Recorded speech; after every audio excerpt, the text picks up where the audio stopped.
I'm not talking about a dating site. I'm talking about taking the entire social network, that's the movie title. I'm talking about taking the entire social experience of college and putting it online. Okay, let's telescope out in action. It's just always nice to be shooting on location. I mean, the sets are amazing in this movie, but it's still a set, you know? You can tell the difference between a set and when you're really in Boston with kids who are going to the schools that you're making a movie about.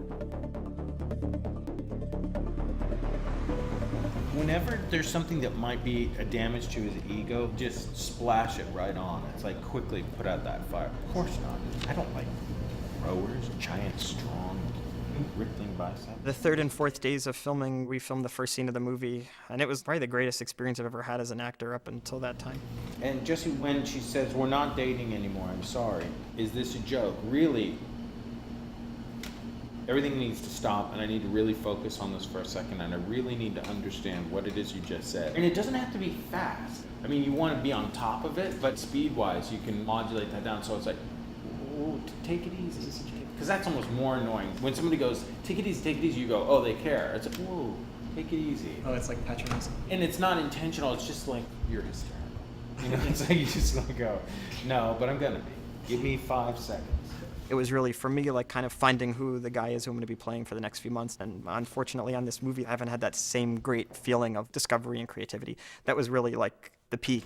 This is serious. I was hoping that kind of would sustain, but I realized there's no other scene in the movie that lends itself to that kind of satisfying acting experience, because it's a unique scene. It's the opening of the movie, and it's 10 pages, and it introduces Zuckerberg. So there was nothing that I had to account for leading up to it, you know, except for what I wanted to bring into it. Rooney, you can really wind up on, yes, there is. That can be extremely pointed so that it really makes him go. I have to stop and note that for a second. That seems like another kind of communication, more than just words, which is really where I'm sort of more comfortable in. Just like this whole riptide thing is making me a little freaked out. And also, I like the fact that you're never loud. I just feel like the last thing, you're an asshole. It should be almost the quietest thing that you say in it. So it's like, I'm gonna leave you a little secret about yourself, but you should remember next time you look at yourself in the mirror, and that is, you're an asshole. The only reason that you're here to begin with is that there are times when the shit that he says is sort of funny and interesting. And he is sort of funny and interesting, and he is damaged goods, but it's also like, you know what? I'm done making this work. Here we go, Ann. Action. Did you know there are more people with genius IQs living in China than there are people of any kind living in the United That States? can't possibly be true. It is. What would account for that? Well, first, there's an awful lot of people living in China, but here's my question. How do you distinguish yourself in a population of people who all got 1,600 on their SATs? As an actor, I prefer to do scenes like that every day. I mean, I really feel stupid when I go home and all I did all day was like walk from one building to another. Maybe because I used to do a lot of plays, and when you do a play, you do the whole thing, so you go home at night kind of with a sense of accomplishment that on movies, often you don't have that same sense of accomplishment because, you know, you spent the day picking up a knife and the shot was on your hand. But that scene really you felt sated at the end of the day. Cut. It wasn't like he was really going to finish eating, but he had to sort of put everything in place. So it's this thing of like, I'm going to take a drink, except now I hate beer and I'll never drink beer. Right, exactly. Because you've ruined it for me. I hope you're happy. Here we go. Let's have you have one table over there and 2 tables over here. And you have one table over there and 2 tables. Everyone who's wearing glasses, come on in. Get you some beers. We get 2 beers here. And make sure they drink their beers. Not tugging it. I saw them drink the beer, but make sure they really drink it. We should do one with these guys where everybody talks. And again, they shouldn't get too hysterical. Okay, so let's do one like that. The last rehearsal was really good. The previous rehearsal, a bunch of you started a cheer, like a game or something like that. Refrain from that. Do not do that. We don't have any sports games going on, okay? But everything else is good. Yeah, the first take we did, David let all the people in the bar speak, so that was another reason it was so satisfying, is because he tried to create a sense of realism beyond what movies logistically warrant by having all the extras in the scene speak at full volume and be saying things that you would have to account for as an editor, that are not period things, or not things that you'd say in Boston, or not things that people who go to Harvard say. Sometimes you say 2 things at once. I'm not sure which one I'm supposed to be aiming at. You've seen guys who row crew, right? No. Okay, well, they're bigger than me. They're world-class athletes. And a second ago you said you like guys who row crew, so I assumed you admit one.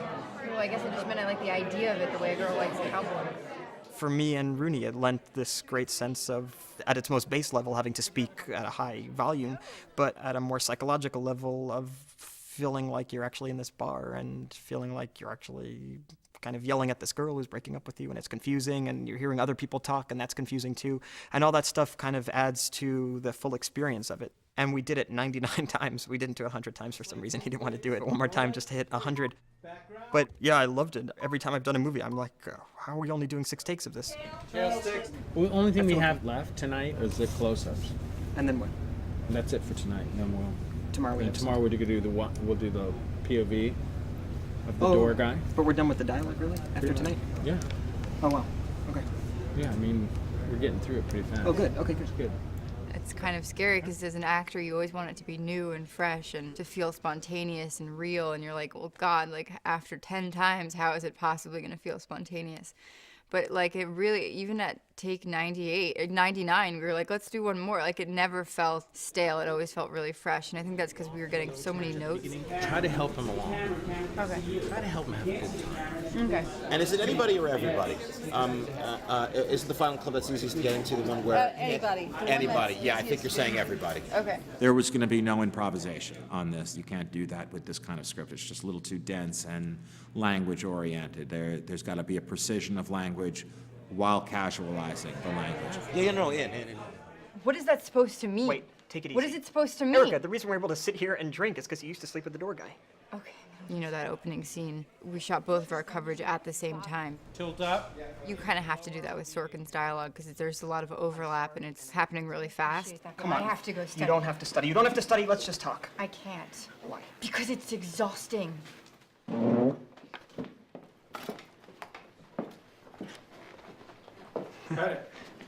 You slammed it around. I'm leaving. I just want to say thank you so much. See you in LA. Good luck with everything. Thank you. Only 99. We did it frugally. All right, get some sleep. Thanks, Steve. We knew that getting the right cast was going to be crucial, that all the characters in this movie are very young, so we weren't going to be able to hire anybody with a couple of decades experience. It meant we were going to have to hire the best young actors that there were. And because it was a David Fincher movie, there were no shortage of volunteers. Well, I'll tell you what, that's a handsome cast. That looks like my dad's old bag, and I like that. I could have inherited this from my father or something. Yeah, I like that. Because I think the family is a really big part of my life. So a reminder of that is that looks kind of perfect. What finger would I wear this on? I think right is, I should check one of the girls that works with me is Brazilian. I have to get some soap now. I feel like this is good. I just feel like simple and it dates it a little bit. And I feel like just him. And in terms of book bag, do you feel like this one? I'm fine with that. Just make it look a little more worn in. Take a sander to it. Some French fries. I read the script, but it was given to me confidentially because I think they wanted me to audition with one of Aaron's other scripts, like The West Wing or something. They were having preliminary auditions like that, and I didn't want to do that because I thought it would be not in like my interest to do that. I don't think I would like come off well, and I thought I could do the part well, but I never thought they would cast me for this because it's such a big, wonderful movie. And then they let me audition with the pages, and I just made a tape in a few hours with my sister, and then I thought the tape was terrible, so I just forgot about it. And then I found out like 2 days later, like they wanted me to fly to California to meet with David. You come up to find a place where you can purge, and be careful not to use too many hand gestures to frame what it is. This is all about the head. Okay. This is all about what the head sees. And watch the coming off the wall to like make it's more like boom, he's here and he's A stump speech. yeah. And kind of give the information without looking at him so that then when he says I can't feel my legs, I know. It's like that. Right, because I didn't read his. Yeah, that is exactly it.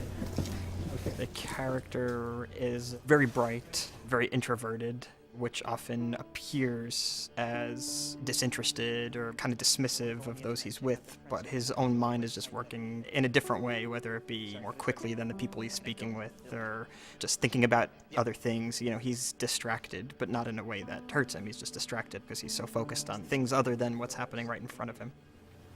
People want to go on the internet and check out their friends, so why can't I offer a f***ing shit? Why not? Yeah, so why not build? Sorry, David. Sorry.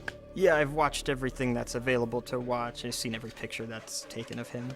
But it's weird when I get onto the set, that all seems to be irrelevant because you're focusing so much on the scene and the story.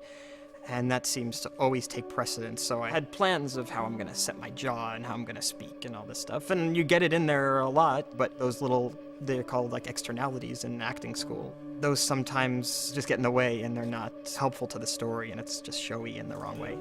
And also David, when we were doing the rehearsals, I kept asking him, can I dye my hair red? Can I, can I have this, and he would always answer me in his usual way, which is just imagine what it's like to be 20 years old and have created this thing. And then it always came back to the stuff that I wanted to focus on, which is, what's kind of driving him internally. Aren't they supposed to be bonded in their outsiderness? And Eduardo did the worst thing he could possibly do, get into the Phoenix Club without Mark. He left Mark behind.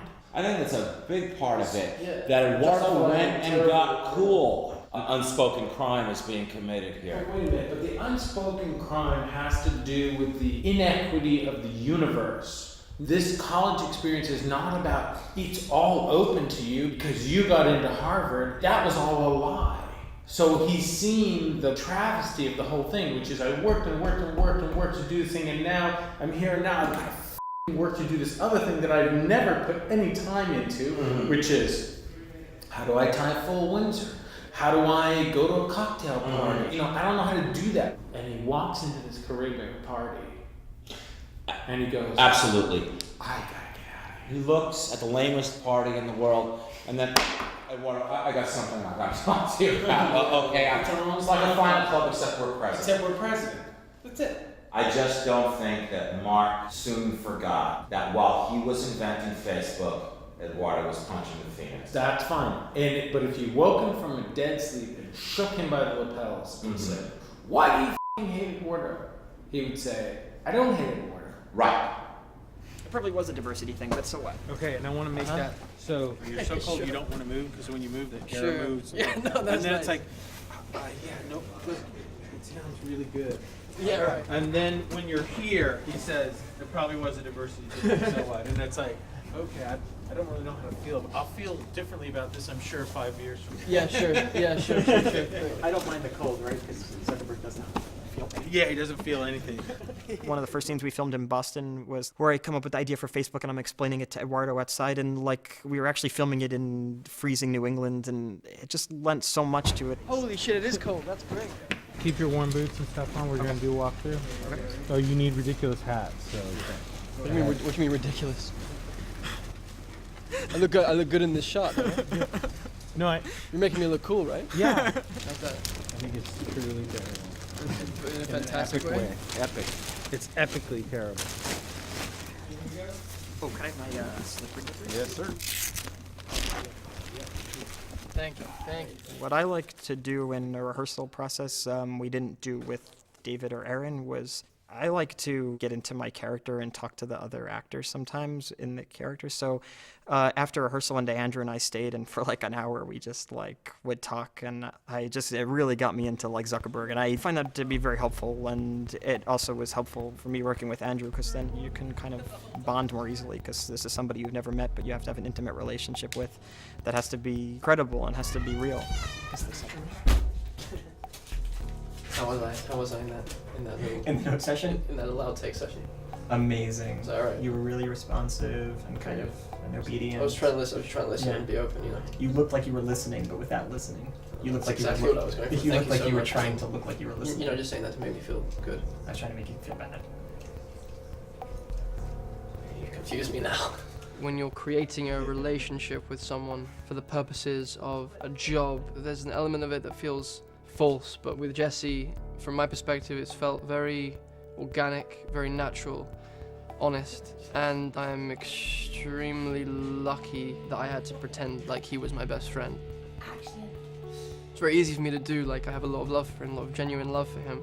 Thank God, because my relationship with him is my linchpin. That's all I kind of have to anchor me into these circumstances. If he didn't feel like a brother to me, then it wouldn't work. Eduardo, like a final 12 or with a present. So that's its own scene. Is it a bit like a pimp or something? Well, you know. You know I like that. You know I like that, mother. It's Mark Zuckerberg.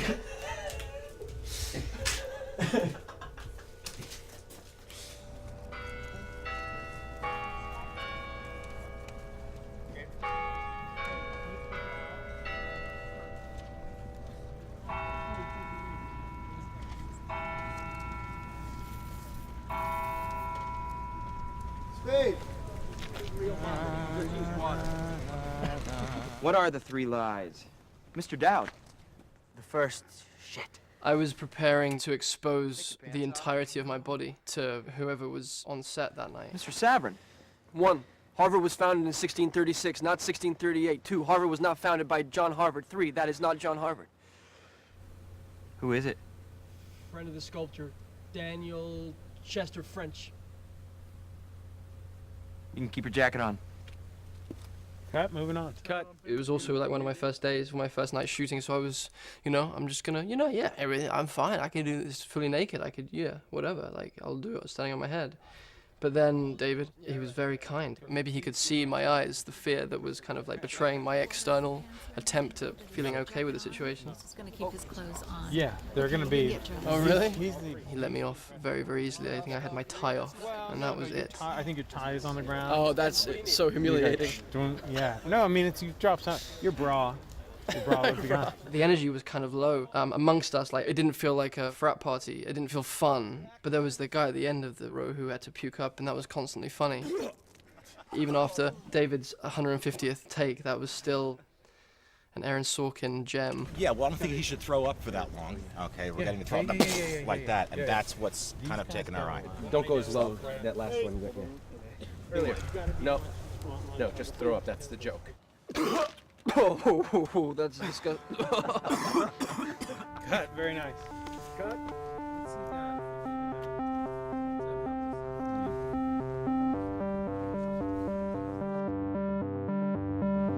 One on the left. The right. The right. Feels fake. What? The oversized plaid shirt that makes him look kind of like a Charlie McCarthy does. We're gonna do 50 of these. Right. Just left, right. We're gonna go. And action, guys. What's that guy in the back doing? It's a crew member. It is? What's he doing? Seriously. I asked him about that. And Neil. What's the guy in the background doing? Hold on, you gotta see this. Play back. He was doing like an 8. Yeah, play it back. Tell him to move the table 8 inches camera left. Downstage 1 looks like it has to go up on the camera right side slightly. Go ahead and level them out. Yeah, but this one's pretty spot on. It is? Okay. Yep. Let's pan right a micron. Cut right in the wall. There you go. Tell the guy with the computer in his lap that his job is to push the buttons. That's the only way that this works. It's not air powered. Pepper shaker needs to go 3 inches camera left. The Coca-Cola can needs to go behind it. Turn the computer so that it's facing us a little bit more. This far left thing, all this crap needs to. What is that? Is that a sign? Yeah, I'll lose it. Lose that. We're gonna put a person in there. Okay, good. And now the angle of the middle screen, tip the top back away from you, closer to the wall, just fractionally. Here we go. Roll. The kid is not in far enough. You know, in some of the scenes, they recognize somebody on the computer. Is that Yeah, only in that one scene that we... Yeah, they should. We should have a couple of recognitions. Yeah, Jesus. First off, they're extras. Secondly, they're all staring at a blue screen. Thirdly, how do you establish a timing, like when the page changes? You could just see, yeah, exactly. You see one, and then you can tell recognize, and then the guy goes over. Next screen. You know that girl. I don't know how you cue it. I don't care. That's your job. One on the right. One on the right. Yeah. The thing I want to do is anytime the DJ says to you, next goes out, you say, of course she's that's Natalie Portman. Oh, okay. Oh, dude, please. One on the left. Dude, she's so hot. Yeah, She's so of course she's hot. That's Natalie Portman. Yeah, this looks great. Turn that on. Most movies I've done have been like $1 million movies, so you steal 90% of the movie, and when you get a permit, it's like, what are we gonna do with this? We got a permit, there's a cop over there who's not trying to stop us, this is amazing, let's not film today. And then on this movie, it was like the one day that we didn't have a permit, we're filming at Harvard. And some people were kind of making a big deal over the fact that it had to be stolen and stuff, but most movies do that at one point, I think, except for like movies that are $100 million, and those are not the ones I ever work on. I think there would be nothing more fun than getting rounded up with your whole movie crew. It seems like that would be so much fun. Probably wouldn't be bad publicity for this awesome movie in the first place. Yeah, we got shunned by Harvard. Thanks, Harvard.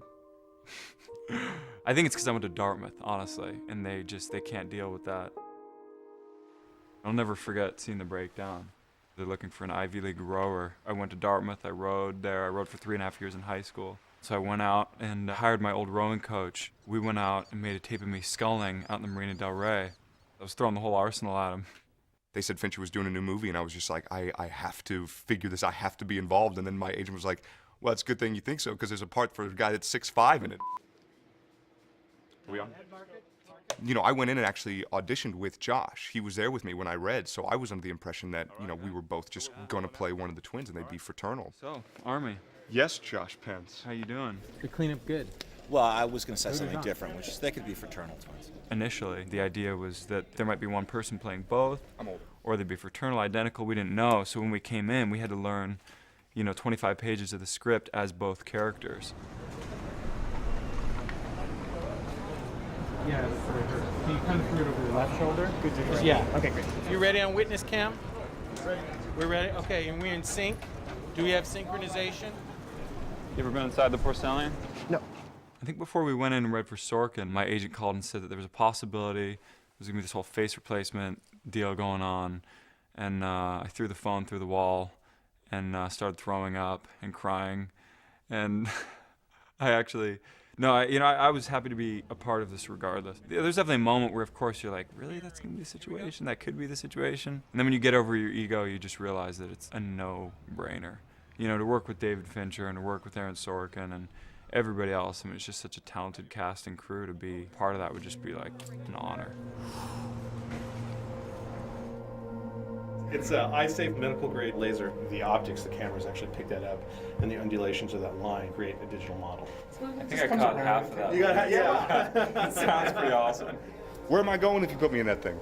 Somewhere far away. Holy crap. Make sure there's not a fly in there with you when you push the button. A, E, I, O. I got to see the opening shot of the twins rowing on the river. Boom, my face pops up on Josh, and I was just like, oh my God! Like, whoa, what are you, that's crazy. I mean, it's like, it's my face, but it's not on my body, which is the weirdest thing to look at in the world. It's like, who the hell is that guy?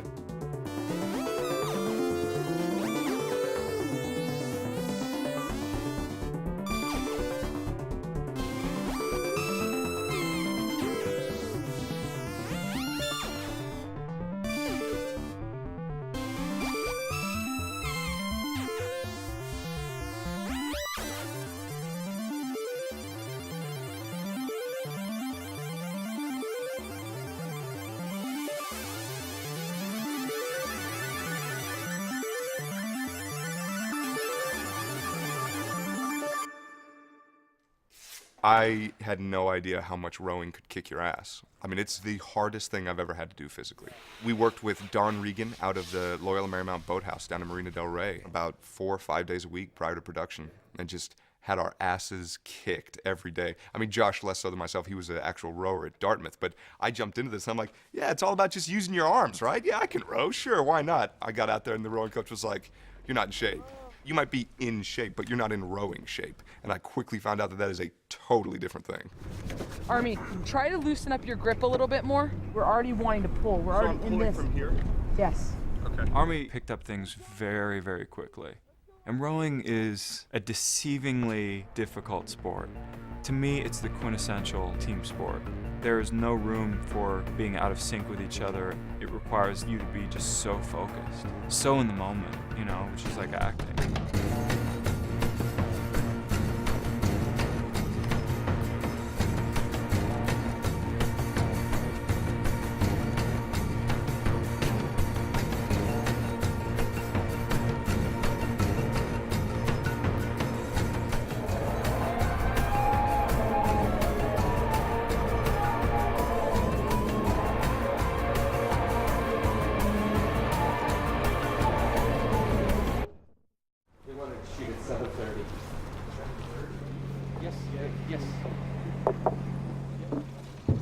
Second unit was definitely a difficult shoot to get through. We'd show up out on the Charles River at 5:30 almost every morning, and it's 30 degrees, and we're trying to row in the cold, and we're sitting in the water waiting for 45 minutes for the sun to come through the clouds so we can get one perfect shot.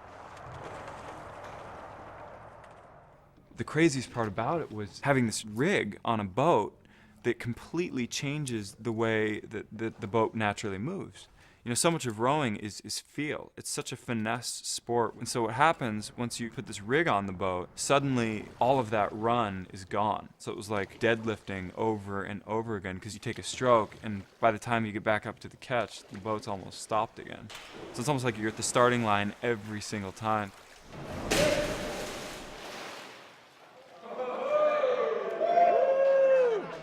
Cut it! Yeah, that's awesome. Tyler is burly. Left hand. Just on the thumb, you said. These two, and then right here. Right there? Yeah. Who's covering? Can I get that? How convenient that you need tape on all the places that I don't have blisters. Yeah, you're gonna get one right on top of that guy too. Oh, which is good. Which is great. So you're gonna come in here. You're gonna come running over here. I run? You run a mile and a half. What do I have props-wise? You would have, well, the question would be whether or not you picked up the newspaper on the way. Should you have? Or it's like just a little- Well, I've taken a lot. You tried the laptop and then you gave it back. Yeah. And then you went running. So would you have stopped along the way to get the newspaper? Well, no. F it. You're just here. You know, it's enough. Yeah. It's been live for 36 hours. And action. Hey! Hey! Been there for 20 minutes! Mark Zuckerberg stole our website. It's been live for 36 hours. Good. That'll work. What's your biggest burger? Well, we do a burger on top of a burger if you want to do it. Burger on top of a burger? I mean, that's pretty standard. I mean, we do a lot of them, you know. Jesus. Yeah. Double burger's f***ing huge. Look at. We met with the nutritionist, and they're like, eat about 10 to 12,000 calories a day because this rowing is going to make you skinny. Bring it. Bring it on. I know the guy. Bring it. Okay, we'll just Nobody takes you, does. Here we go. Yeah. Okay. Here we go. Here we go. Where's Divya? Where's Max? Oh my God, my jaw was so sore by the end of that day. I feel like I must have eaten 15 burgers. And of course, they come up to you in the beginning like, so, you know, what kind of burgers do you think you should be eating? And I'm not even thinking ahead to the fact that it's David Fincher and I'm gonna have to do 99 takes. So I'm like, oh, definitely a double bacon cheeseburger, you know. And then the patties come out, and a single patty is like the size of my freaking face. So I had to like unhinge my jaw and just chew over and over and over. And then on top of it all, it's like, you know, 1 in the morning. So you're just like, oh God. I have to meet up with my parents. I actually want to go back there because I didn't actually get to enjoy a burger. I had to keep spitting it out every time. Thank you all very much. I'm gonna go take a bath. Boston was like the greatest experience of my life, because when you're on a location somewhere, it's easy to indulge in the movie, which is what I like to do. I think a lot of actors like to, because you're kind of in it all day and emotionally in it all day, and then you don't want to really leave that place. We would be in the spirit of the movie all the time. Even when we had some hours off or something, we'd stay on the set. Grab your scarf. Slip and fall. Background. Action.